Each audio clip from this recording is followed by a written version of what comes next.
ବାଲେଶ୍ୱର ସହର ଉପକଣ୍ଠ ସମ୍ବଲପୁର ବାଲିଆ ସ୍ଥିତ ହେଲୋ କିଡ୍ସ ସାଇକ୍ରିଷ୍ଣା ସ୍କୁଲରେ 76ତମ ସାଧାରଣତନ୍ତ୍ର ଦିବସ ଉତ୍ସାହ ଓ ଉଦ୍ଦୀପନା ସହକାରେ ପାଳିତ ହୋଇଯାଇଛି।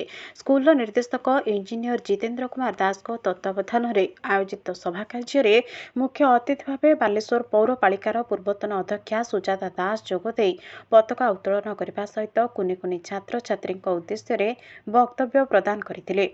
ଏହି ଅବସରରେ ଶ୍ରୀମତୀ ଦାସ ସ୍ୱାଧୀନତା ସଂଗ୍ରାମ ଇତିହାସ ଏବଂ ମହାତ୍ମା ଗାନ୍ଧୀ ନେତାଜୀ ସୁଭାଷ ଚନ୍ଦ୍ର ବୋଷଙ୍କ ସମେତ ଅନ୍ୟ ଯେଉଁ ମହାନ ଦେଶଭକ୍ତମାନେ ଜାତୀୟ ସଂଗ୍ରାମରେ ସାମିଲ ହୋଇ ନିଜ ଜୀବନକୁ ଦେଶ ମାତୃକା ପାଇଁ ଉତ୍ସର୍ଗୀକୃତ କରିଯାଇଛନ୍ତି ସେହିମାନଙ୍କର ସ୍ମୃତିଚାରଣ କରିଥିଲେ। ଏଥିସହ ଛାତ୍ରଛାତ୍ରୀମାନେ ଦେଶଭକ୍ତି ଦେଶପ୍ରେମରେ ସର୍ବଦା ନିଜକୁ ସାମିଲ କରିବା ପାଇଁ ପରାମର୍ଶ ଦେଇଥିଲେ। ଏହି ପରିପ୍ରେକ୍ଷୀରେ ଛାତ୍ରଛାତ୍ରୀଙ୍କ ଦ୍ୱାରା ଦେଶଭକ୍ତି ସଙ୍ଗୀତ ଗାନ ସହିତ ବୃକ୍ଷରୋପଣ ବ୍ୟାୟାମ ପାରମ୍ପରିକ ରାଜ୍ୟ ପୋଷାକ ଓ ଖାଦ୍ୟ ଉପସ୍ଥାପନ କରାଯାଇଥିଲା। କାର୍ଯ୍ୟକ୍ରମରେ ସ୍କୁଲର ସମସ୍ତ ଶିକ୍ଷୟିତ୍ରୀମାନେ ସହଯୋଗ କରିଥିଲେ।